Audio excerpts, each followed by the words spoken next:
வணக்கம். இன்றைக்கி ஜானஸ் கிச்சனில் முளைக்கீரை பூண்டு போட்டு கடையலாம்.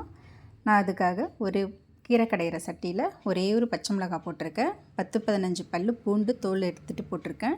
கொஞ்சமாக தண்ணி ஊற்றி இதை மீடியம் ஃப்ளேம்லேயே வச்சு வேக வச்சுக்கலாம் மூடி போட்டு.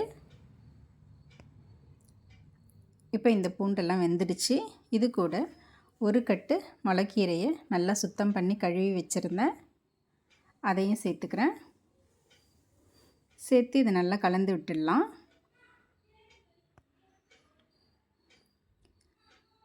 இந்த மாதிரி கலந்து விட்டுட்டு ஸ்டவ் மீடியம் ஃப்ளேம்லேயே வச்சு இந்த கீரையை வேக வச்சுக்கலாம். கீரைலாம் ரொம்ப சீக்கிரம் வெந்துடும், டைம் எடுக்காது. இப்போ கீரை வெந்துருச்சு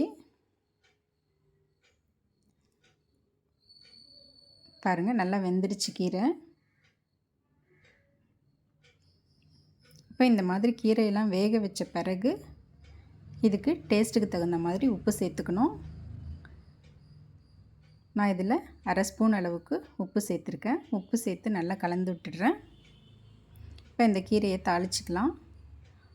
கொஞ்சமாக எண்ணெய், 1 டீஸ்பூன் அளவுக்கு எண்ணெய் போதும். கொஞ்சம் கடுகு போட்டிருக்கேன், கொஞ்சமாக உளுத்தம்பருப்பு போட்டிருக்கேன், ஒரே ஒரு வரமிளகாய் கிள்ளி போட்டிருக்கேன். இதெல்லாம் நல்லா பொரியட்டோன்னு தாளித்து கீரையில் கொட்டிக்கலாம்.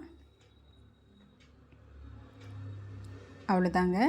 இப்போ இதை நம்ம கீரை கடையிற மத்து வச்சு நல்லா மசிச்சு விட்டுக்கலாம்.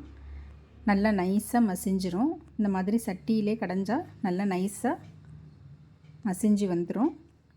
மிக்சியிலலாம் போடணுன்னு அவசியம் இல்லை. இப்படி கடைஞ்சாலே கீரை ரொம்ப டேஸ்ட்டாக இருக்கும். இனி வர்றதெல்லாம் வெயில் நாளுங்கிறதுனால அடிக்கடி கீரை செஞ்சு சாப்பிட்றது ரொம்ப நல்லது. இந்த கீரை நல்லா பூண்டு ஃப்ளேவரோட சாப்பிட்றதுக்கு ரொம்ப நல்லாயிருக்கும். தேங்க்ஸ் ஃபார் வாட்சிங்.